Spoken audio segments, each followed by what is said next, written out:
the first responders, the researchers throughout Houston and actually throughout our entire country who are caring for people with the virus and working tirelessly to try to develop a vaccine, develop testing, treatments.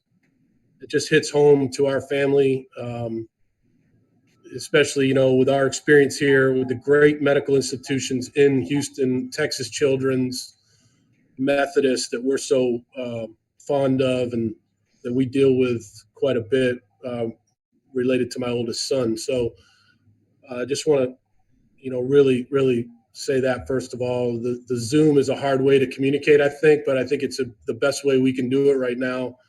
I think face-to-face communication is still the best, but through Zoom, hopefully everybody can hear me and understand what I'm trying to say in that regard. Relative to, to football, I can just tell you, our organization, our coaching staff, our scouting staff, everybody, our PR staff on this call, everybody that's involved with the Houston Texans is very, very excited about where we're at right now. We have a team effort.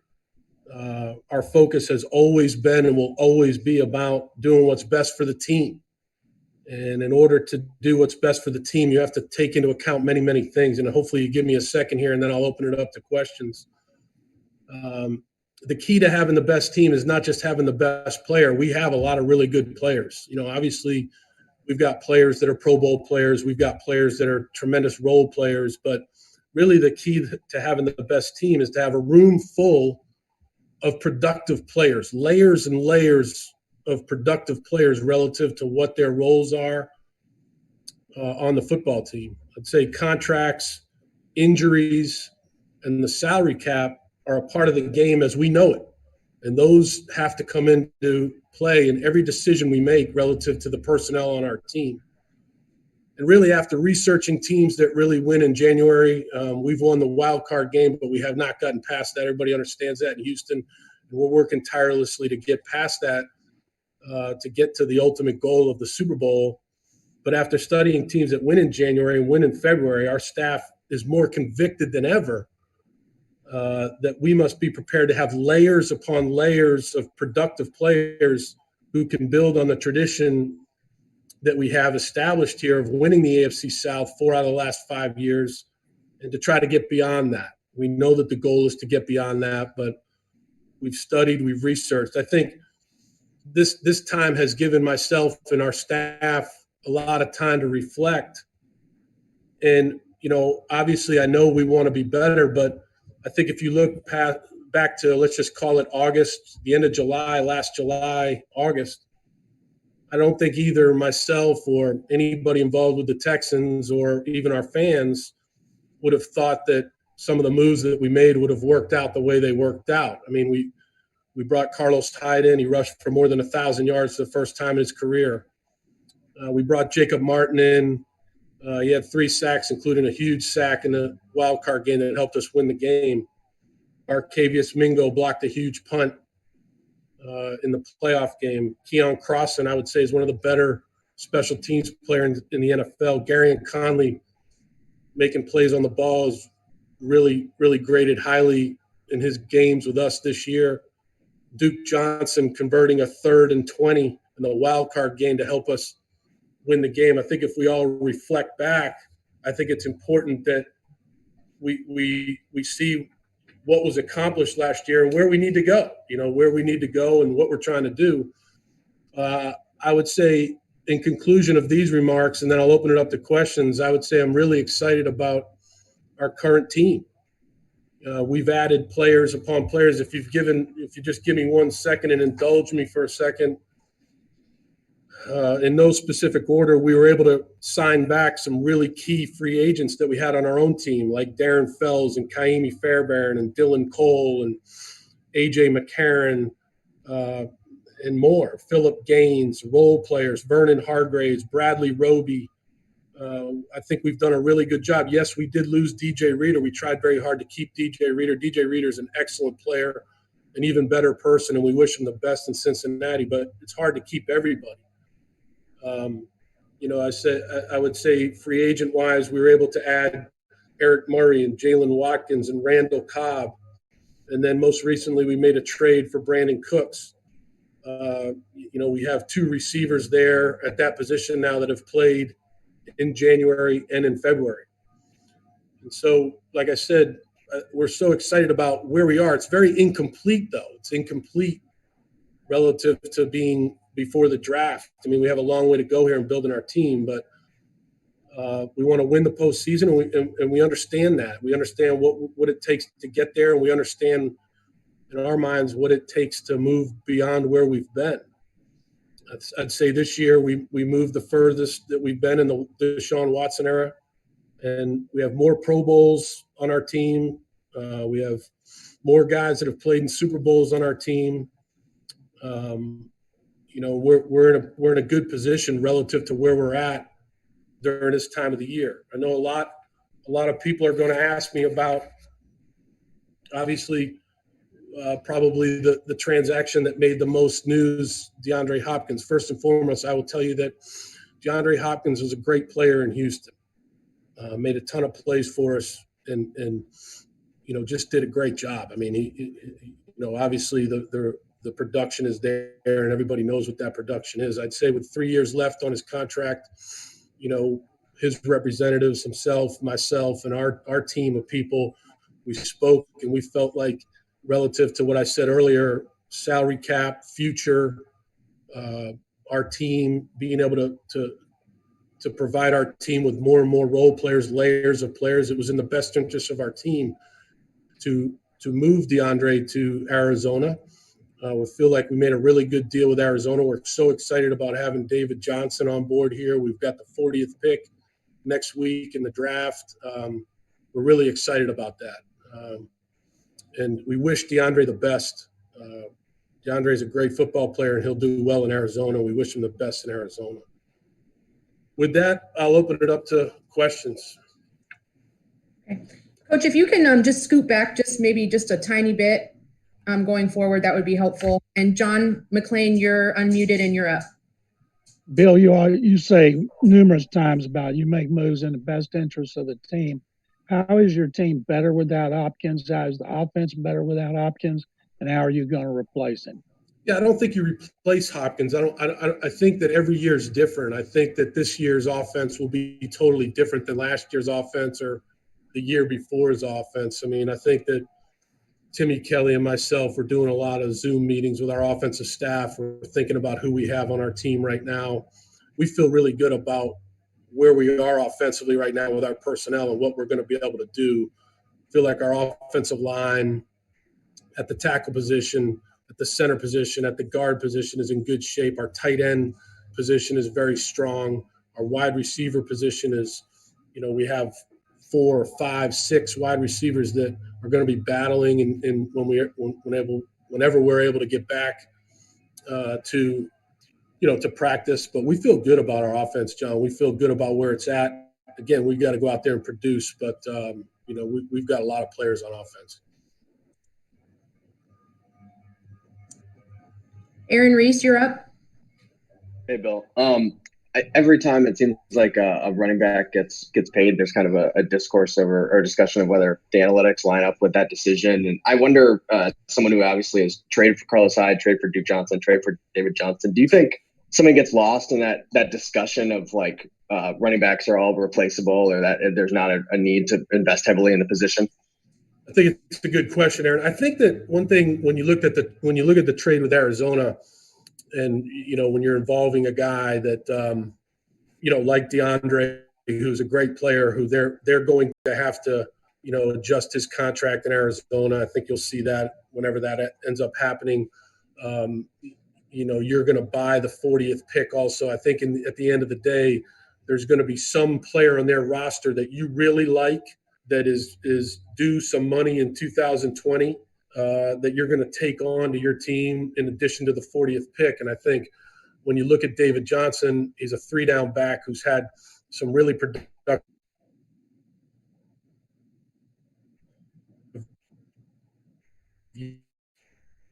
years in our offense, and what we feel like having him on. Plus, the type of guy he is, just being on the phone with him a few times, having met him face to face when he was coming out in the draft. I just am so excited about having him, Randall Cobb, Brandon Cooks in this locker room, 3 pros, 3 guys that really understand what it takes to win day in and day out. And we're excited about those guys. Sarah Barshop. Hey, Bill. We've talked a lot about how there's many different ways to build a team, but is there a reason why you guys have focused on trades and made so many over the past year as opposed to other ways of building the roster? I think there's a lot of ways. I think it's a great question, Sarah. I think there's many ways to build a team. I think you have really, to me, you have 4 ways to build a team, or 4 periods of the year to build a team. You have free agency. You have off-season trades, which obviously we've done both. You have the draft, which is coming up in about a week or in a week. You have training camp. Maybe there's joint practices where you see guys from other teams, or, you get to that 53 cut or now 55 cut and you see what's out there, and maybe you've had experience with a guy and, you can improve your roster that way. I think that you have the pre-trade deadline, which we've taken advantage of over the years here in Houston, whether it was Demaryius Thomas or, other people in the past. So, I think there's a lot of different ways to build your team. I'm giving you 4 of them right there, but there's also other ways. There's a lot of, I got a text yesterday from one of our special teams coaches talking to me about a guy. I don't want to mention his name, but a free agent that's out there that, they've had experience coaching in the past and that they think could really fit our team. Well, again, it comes down to, contracts, injury history, salary cap for not just this year, but 2 years, 3 years, 4 years down the road. Those decisions have to be made, but that's another way. Coaches that have had experience with players in the past, that's another way to build your team. Aaron Wilson. I think hey, Sarah, one thing on this, Sarah, I do want to make this point. In my opinion, again, it's just my opinion, but I think that this year, with the unique position that we're in, I truly believe that this is a veteran type of year. I think it's going to be really difficult for rookies without off-season practicing on the field and being able to do all the things that you do during that 5-week stretch after the draft, and then training camp, and then before you know, and who knows when all that will start. I'm not trying to predict that, but I think this year being different than any other year is that's part of our building of the team also, Sarah. Morning, Bill. Hey, Aaron. Hey, with the acquisition of Brandon, what do you feel like specifically he'll bring to the table, and how do you see the wide receiver room just kind of all meshing together, and the kind of offense you feel like you can build with the additions of Brandon, David, and the guys you already have back like Will? Yeah, no, I think that Brandon brings a lot to the table. He's a tremendous route runner. He's got great speed, really good deep ball player. If you look at his yards per catch over the years, it's really high. You're talking about in the 14 to 15 range. I've been asked about concussions. Yes, he's had concussions, but he's only missed 2 games since 2015. All of that was taken into account when we worked with Sean McVay on the trade. Look, I think what we have at that receiver position right now is a very diverse group of receivers. You have Will Fuller, who's produced in great ways when he's been healthy. He's produced a lot. You have Kenny Stills, who came in here last year and did a really good job.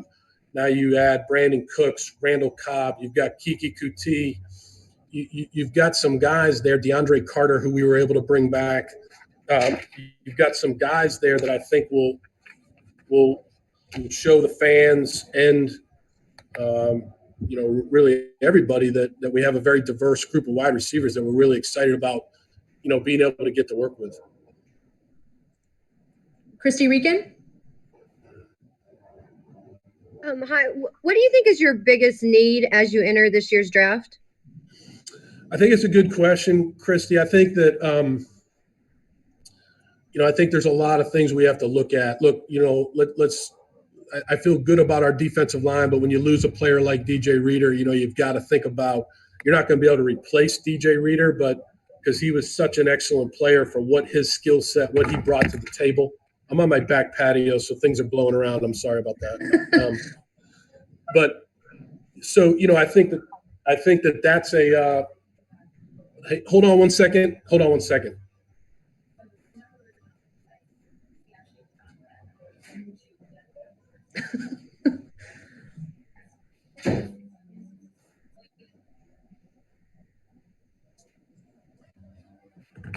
Sorry about that. So I think that, I don't think I'm not saying, Christy, that you're going to be able to replace that player in the draft. That's really not what I'm saying either. I'm just saying overall, when you look at that position, we feel good about that position. Obviously, JJ there, and Angelo Blackson, and we signed Timmy Jernigan, which was a big get for us to be able to bring Timmy Jernigan onto our roster, which is somebody I didn't mention earlier, but I should have. But I still think we've got to add depth there. I think, past that, I think when you look at the draft specifically, you're not going to draft based on need. You're going to draft based on who is the best player for your team when you're picking at that pick. And, again, if there's a bunch of players there that you think can fit your team, well, maybe you think about, doing some other things within the draft. So, but I would say defensive line, I would say we're looking at all the positions. Safety, obviously, is another position that I think we can add to. We've added Eric Murray. We've added Jalen Watkins, but we can continue to add depth there. But, yeah, I'd say, there's not one specific need, but there's several. James Palmer. Hey, Bill, hope you and your family are doing well. Good to see you. I have a question about kind of your relationship with Deshaun and what we're going through with the virtual kind of learning that's going to happen moving forward. What's, in your time with him, the best way you figured out how he learns, because you're kind of limited in how you can teach with the way this is? And does that slow down anything that you guys want to do, pushing your offense forward with what you want him to learn during this weird time of him trying to figure it out with a virtual learning system? Yeah, great question. I think that it goes back to what I was saying a couple questions ago about this being a veteran year. I think that you're going to have guys in your system that, have an understanding of how to work, what it takes, have been in similar systems. I mean, Cooks, has been in a similar system. Obviously, even Cobb has been in a similar system. Obviously, Deshaun Watson going into his, fourth year has been in our system. He knows what to expect. He's been in contact with these guys that are new to our team. We will begin our off-season program on April 27th.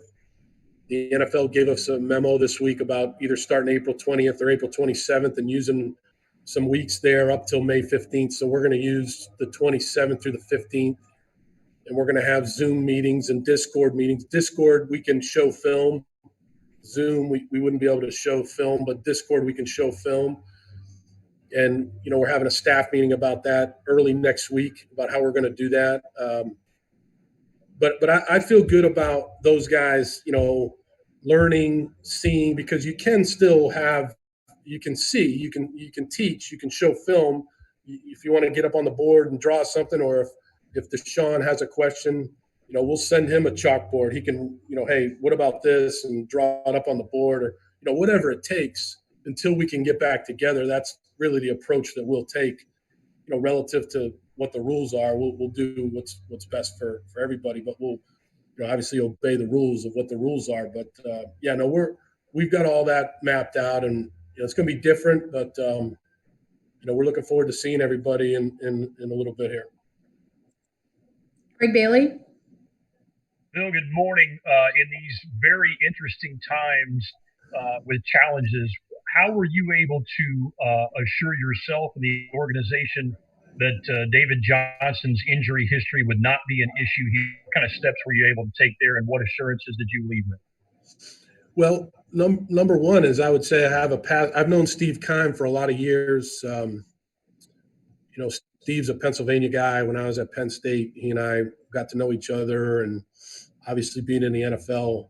And so he was very emphatic about the fact that David passed his exit physical at the end of the year, and obviously with us, we wanted our own doctor or a doctor that was close with Dr. Lowe to be able to examine David, and that's what ended up happening. But in the beginning, these are good faith negotiations that take a lot of time. Whether it's and I didn't mention this earlier, but when you go back to the Laramie Tunsil Kenny Stills trade, that was about 150, 200 phone calls between Chris Greer and myself, Steve Keim. You're talking about another 100 calls where you're talking about a lot of different things, including, the health of DeAndre, not just David. So, this is a league that's a very competitive league. But, yesterday David passed his physical with flying colors. And he's ready to go. He's excited, and we're just excited for the day that we can get back out there. Brian Smith.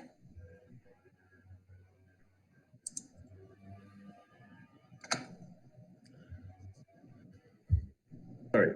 In the last couple of years, how has the organization changed the way that you guys have evaluated players, better understood players, especially since Jack joined? And how does that relate to maybe a deeper, better understanding in terms of just overall player value? Yeah, I would say the first what pops into my mind when I hear that question, which is a great question, is I think about, Brian, our analytics department, and I haven't mentioned them yet, but Jack and myself, we use Russell Joyner and his group quite a bit relative to everything from the prediction of an injury to the value of a trade to the value of a contract, relative to the player, relative to the market. I would also mention Kevin Krakovic, who has been tremendous for us as our salary cap, in charge of the salary cap. He does a great job for us. I mean, Kevin and Russell. We've also, if this makes sense, we've taken Tim Bragg, our director of video production. He's a very bright guy. So you're talking about a lot of brain power here with Russell, Timmy Bragg, and Kevin Krakovic. And we've kind of merged those departments in some way, shape, or form, especially Tim and Russell. And so they before we do anything, there's layers of research that really they do. And they produce that research. They give it to us. Actually, for the last 3 weeks, Jack and I have been on our back patio here at my house in Houston, and we made the Cooks trade back here through email upon email, Zoom calls with Russell and Kevin Krakovic. So I guess my point is, it's a long-winded answer, but we're really taking advantage of our tremendous analytics department and making as good a decisions as we can for the team.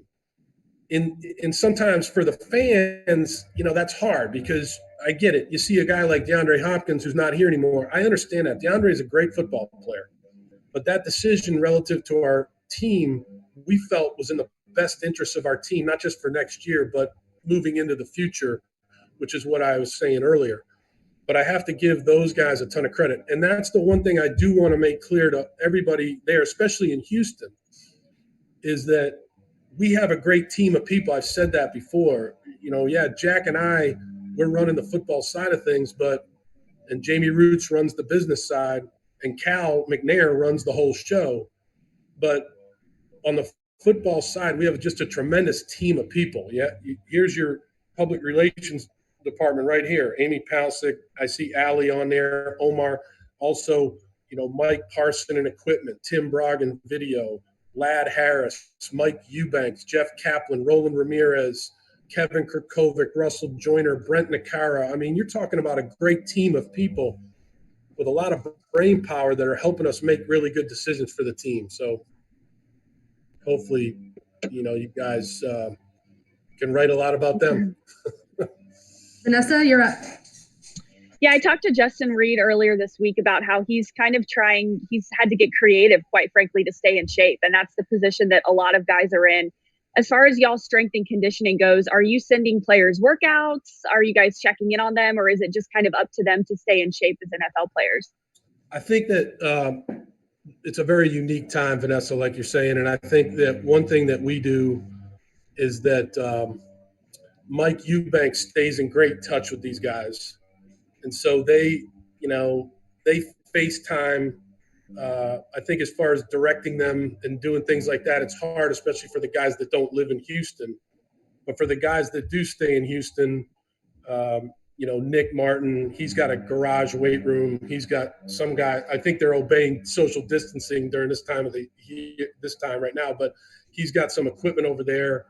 He's lifting over there. You talked about Justin Reed, having to do some things, but Will Fuller, these are the guys that are some of the guys that are in Houston. I think the big thing is Mike Eubanks is doing a great job of directing them. Lad Harris on nutrition, all those different things. I think that our people in those programs are doing a really good job of communicating with those guys on a daily basis. But it is hard because they don't have the field, they don't have the weight room. And I think, again, it goes back to my point about this being a veteran year, that you're going to have guys that really – the majority of your guys are going to really have to understand, what it's going to take to be in shape when they do tell us we can play. Matt Musil? Hey, Bill. How you doing? Hey, Matt. The quarterback position, kind of a revolving door there. I know you resigned Roby. What are your overall thoughts on cornerback position? And then I'd like to know how close attention you're paying to the other AFC South teams this offseason. Yeah, I think you were asking about the corner position. I would say that I'm really excited about the secondary. I think that we have a very diverse secondary.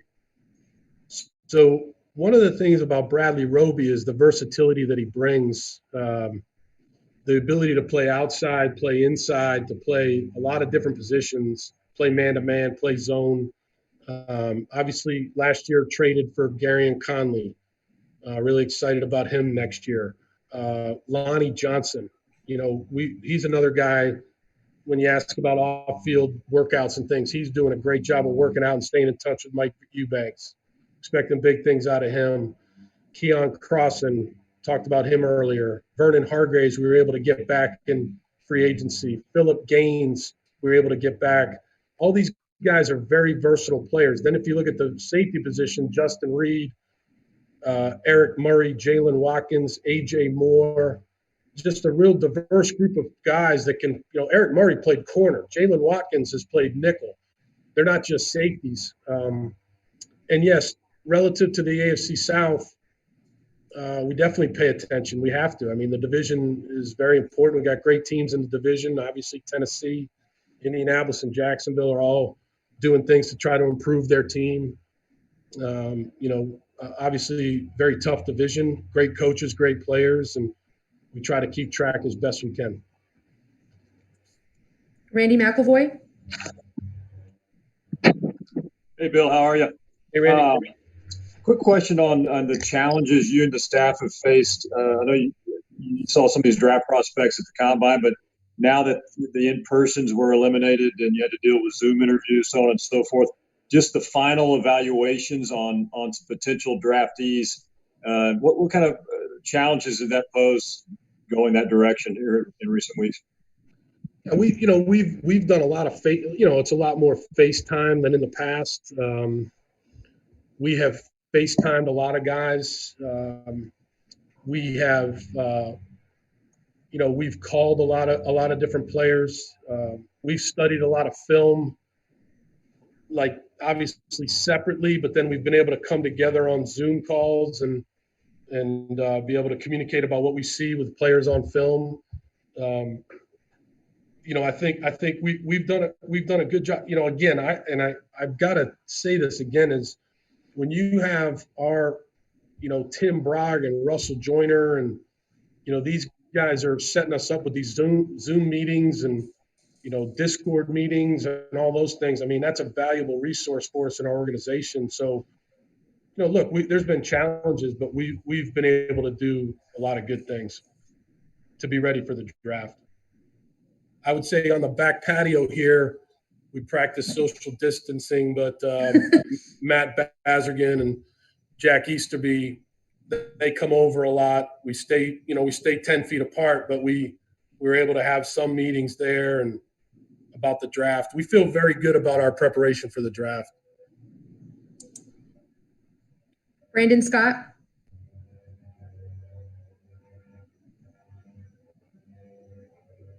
Hey, Bill. I just wanted to ask you promoted your offensive coordinators. You got a new you got a new defensive coordinator, a new play caller on the offensive side of the ball. How much input do you get from them in making your decisions? Like, what kind of insight are you seeking from those guys as new coordinators, as new play callers, when you're trying to, I guess, fit your new roster together? And also, I guess, a two-part question. How are you balancing the general manager versus head coach dynamic and some of the interests that might sometimes conflict with the two jobs?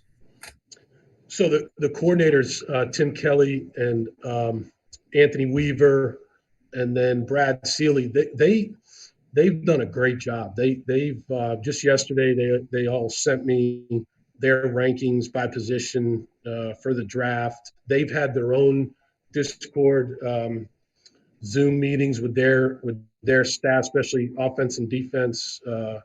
They've done a really good job of staying in touch with their staff. I'm just excited about those guys, especially Tim and Anthony being new. I mean, they have adapted to this unique time and they're working hard, and they've had a lot of good input into the draft. You have a lot of different ways to communicate, obviously, with email and all the, obviously Zoom and all the things that we've mentioned. But yeah, I feel really good relative to my role. Again, I have to really be as clear as I can about this. We have a great team. Myself and Jack Easterby do a lot together. We meet every day. We talk every day. Obviously Bazergan, James Lipford, our college scouting director, Rob Kissel, our pro scouting director, and then all the other people that I mentioned earlier in this call. I mean, we have a great team of people with a lot of brain power around the so-called table, and they do a lot of work to help us make as good of decisions as we can for the team. Pat Cologne. Hope things are going well for you. When you had the conversation with DeAndre Hopkins that it was time for him, that you were going to trade him to Arizona, is that a conversation that you had with Deshaun Watson to let him know what was coming to, or how did that conversation go? Look, I would say that any conversation like that, Pat, with all due respect, I'd keep between myself and the player. I will say that we've communicated a lot with Deshaun during this time. He's doing a great job of working out, staying in shape. He's been in touch with his new teammates. Any conversation that I would have with a player relative to those types of things, I'd just like to keep that in-house. But yeah, we've communicated quite a bit with Deshaun and all the other players. Wexler. Bill, when you consider what the offense looks like moving forward, you talk a lot about the wide receiver position and how that works for Deshaun. How does he view what will be the new offense, especially with a new play caller, what he can do and what he has working with him? He's excited. I don't want to speak for him, but he's excited about, number one, Timmy Kelly. He has a great relationship with Tim. TJ Yates will be the assistant quarterback coach. That's a good room. We were able to, another guy I didn't mention earlier, but AJ McCarron, we were able to bring him back. So really good quarterback room there with a lot of experience, and those guys really enjoy working with Tim Kelly. Relative to the new teammates, he obviously with Will and Kenny and Kiki and those guys, I'm sure he's had a lot of conversations with them. I know he's had conversations with Randall and with Brandon, but they haven't been around each other. So it's, to me, it's just all about when we get back together and try to hit the ground running and be a productive offense. Feel really good about where we are offensively. Jerome?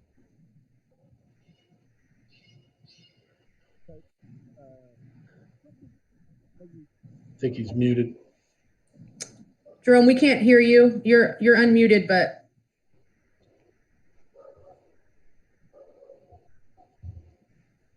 Okay, I'll come back to you, Jerome. Go ahead. Let's see. John McClain. Bill, the day after you traded Hopkins, he told Michael Irvin that you had a conversation with him in which you brought up Aaron Hernandez and said it was the first time you'd had a conversation with a player like that. Why was it necessary to talk to Hopkins and bring up Hernandez? Yeah, I would say, John, I have no comment on that. Aaron Reese. Bill, you mentioned this being more of a veteran year with what's going on. I'm wondering, in regards to Kahale Warring, he obviously spent all of last year on IR, and then he's not going to get a lot of field work this offseason. What do you think he got out of that rookie year? Do you still think it's reasonable to expect him to be a guy who can produce for your team this year? I do. I do think he, look, I don't think it was ideal for him to not play football last year. He was injured in the Green Bay scrimmage. We felt like as time wore on, it was best for us to work with him in the classroom and do some things that we were able to do out on the field relative. Observe a lot. I know he's working really hard right now.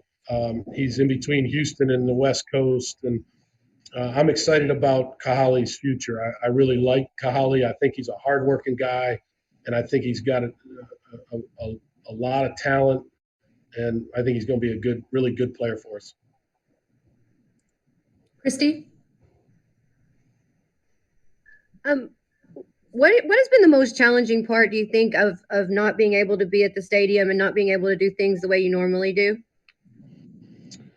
Yeah, I would say that's another really – the questions have been great. I would say that, for me, the stadium is kind of my home away from home. So it's been hard for me to just be adjusted to working at home. I enjoy going into the stadium. I enjoy the face-to-face interaction with the players and the coaches and the scouts and all of the other people that work in the Texans organization. And you don't really have that. So, that's been an adjustment for me. But, we've adjusted, we've adapted, and it is what it is. I mean, there's nothing you can do about it. You've got to adapt, you've got to adjust, and that's what we've done. And, we've stayed in communication. This technology is huge for us to be able to Zoom and, like I said, use Discord. The coordinators can show film to their staff, and then the players on April 27th. I think we've adapted really well. Jerome, we'll try you again. Hey, Coach. Hey, Jerome. Thanks for getting this in. I appreciate it. I know with the Texans family, I was wondering, is there anyone that you know personally who's been affected or contracted COVID-19, or any in the extended Texans family, for one? And I do have a part two as well. Yeah, I don't think that not that I know of. I know that relative to even my family, and I don't want to get too personal here, but there have been people tested and things like that, but nobody's, somebody may have had the flu, but not the coronavirus. Extended family, I don't know anybody right now with the Texans that has been diagnosed with the coronavirus. So thank God for that. No, not too relative to the Texans, no, and then relative to the outside, my family and things like that, no, not so far. Well, that's good to hear. And one of the contingencies, a possibility that I assume it's, unlikely, but you never know, is playing games in an empty stadium or without fans. Could you even imagine doing that? I think we've thought a lot about that just when we've sat here and talked. And, look, I knew that I would be asked this question. I think it's a good question. I want to be very sensitive to my answer with this question. And I think that the big thing is like, when I walk off the back patio and I go back in and I'm with my family and especially like my oldest son and things like that, I think more about life and, saving lives and not really as much about football. I'm not trying to pontificate. I'm not trying to do that. I just think that it's important that before we, in my opinion, just my opinion, before we let people back into stadiums and things like that, we better have the testing down. We better be on our way to a vaccine. I mean, I don't think you're going to be able to, move forward until we have a better grasp of the whole thing. And, in some areas it's peaked, in other areas it hasn't peaked. People talk about it coming back in the fall. I mean, I just think we can't be in a rush. I think, life as we know it is going to change and can't be in a rush. We'll play football at some point. We will definitely play football. When that is, who knows? But we'll just keep doing what we have to do to stay up with the competition. And when they tell us get ready to play, we'll try to get ready to play. Aaron Wilson. Hey, Bill. When you look at the offseason, and obviously it's unique because you're not able to be around them, how is Will Fuller doing? It's just from the communication level that your staff's able to have with him in terms of his recovery, and how do you feel like it's going with negotiations with Laremy Tunsil, just generally as you talk with him without him having a formal agent? Yeah, I would say with Will Fuller, before we left the stadium and, those guys were in the stadium a lot, Will Fuller's doing great. And then since we've left, I've been in touch with him, a couple times. He's working out. He looks good. We're excited about Will. We're excited about the 2020 Will. We feel like he's really working. And, like I've said a lot, when he's played for us, he's made huge plays. And, I think he's looking to have a really good 2020. The second question was about Laremy. Laremy and I have been in touch quite a bit. Laramy's a great guy, a great part of our team, and we've been in a lot of contact. I don't want to get into the details of that, but we're working hard to try to get a deal done.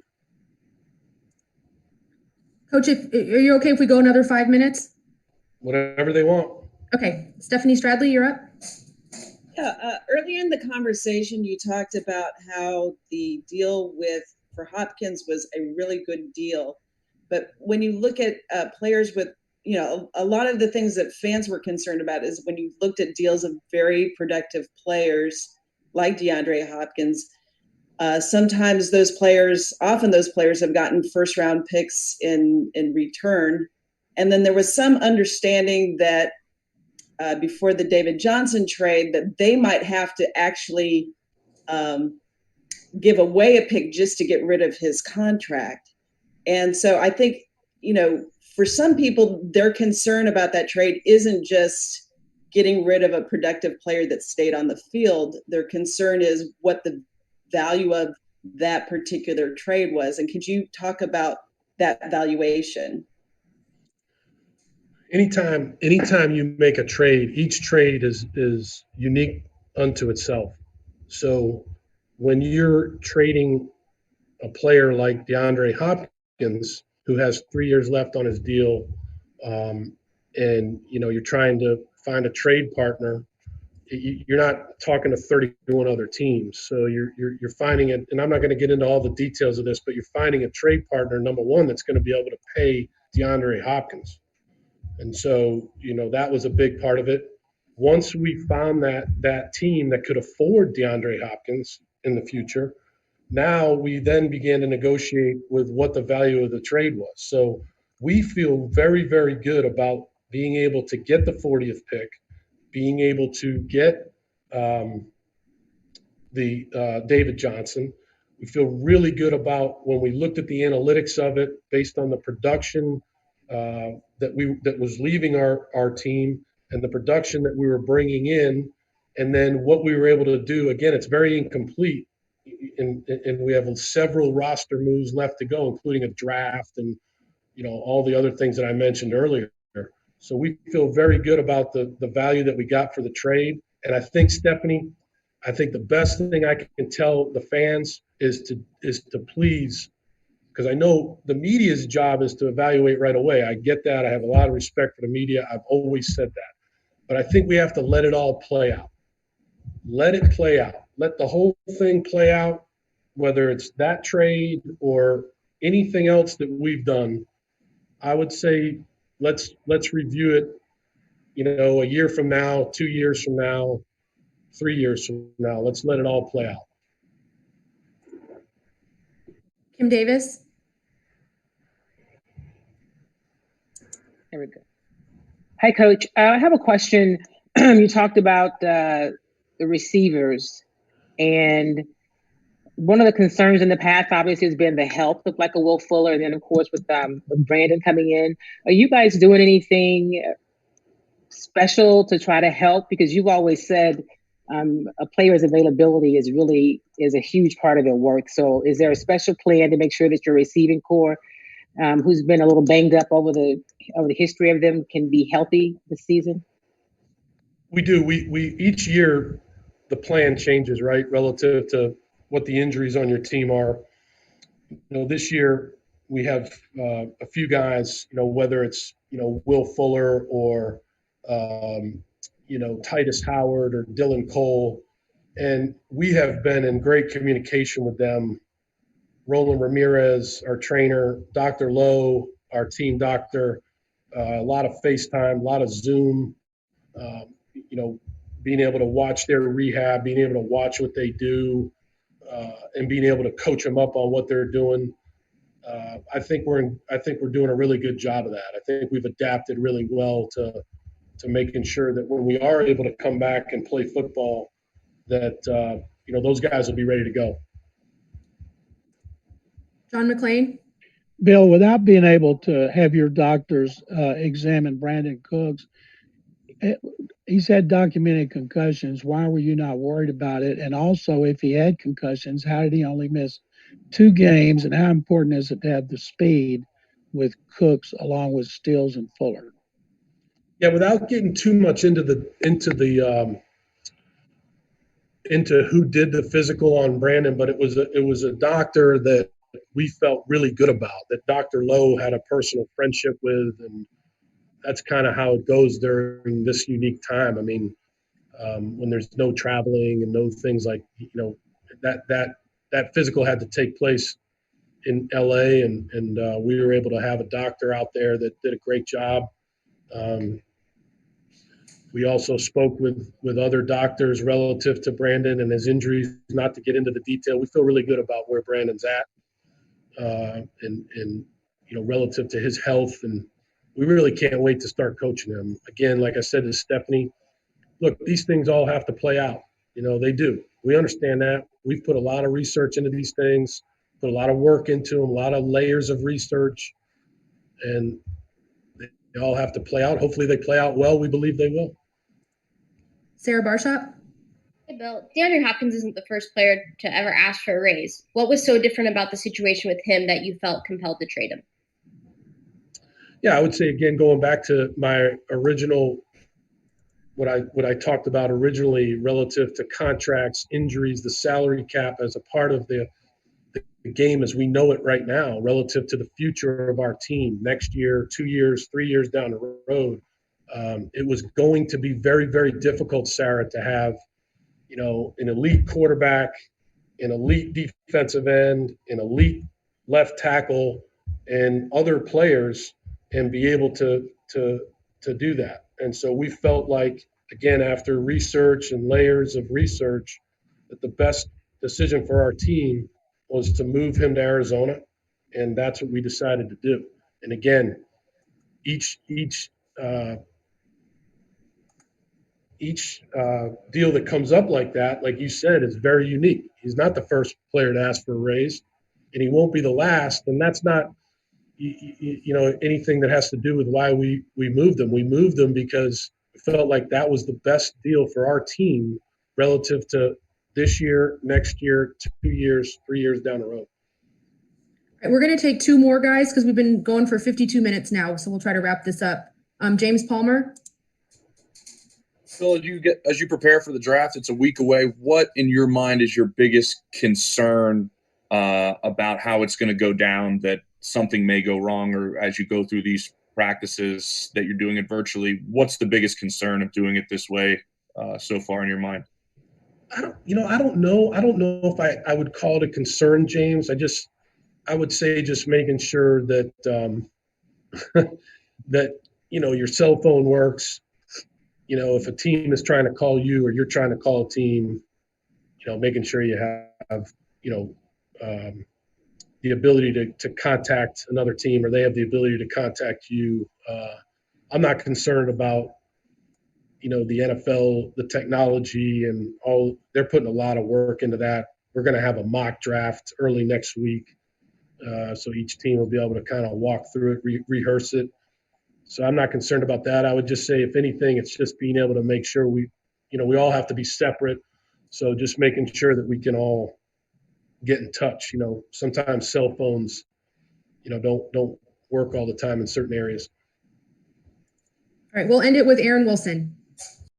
Phil, when you look at the wide receiver position in this draft, they say it's a very talented one. Is that something that you are interested in exploring and potentially continuing to bolster that position when it's wide receivers? And just what do you think of this class, kind of the quality of it overall, and maybe some of the different abilities these guys have?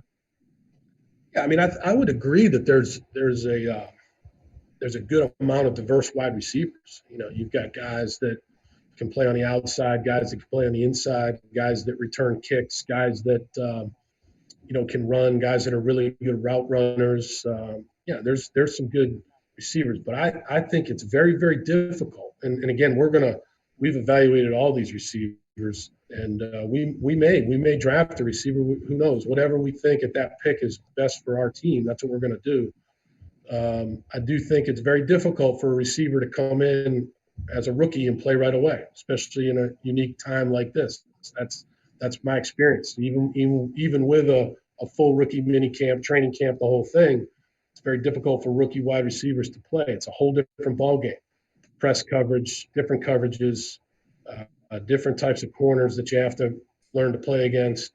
But there are a lot of good receivers that have been productive in college, and we'll see how it goes. All right. Thank you so much, Coach. We appreciate your time. Okay, thank you.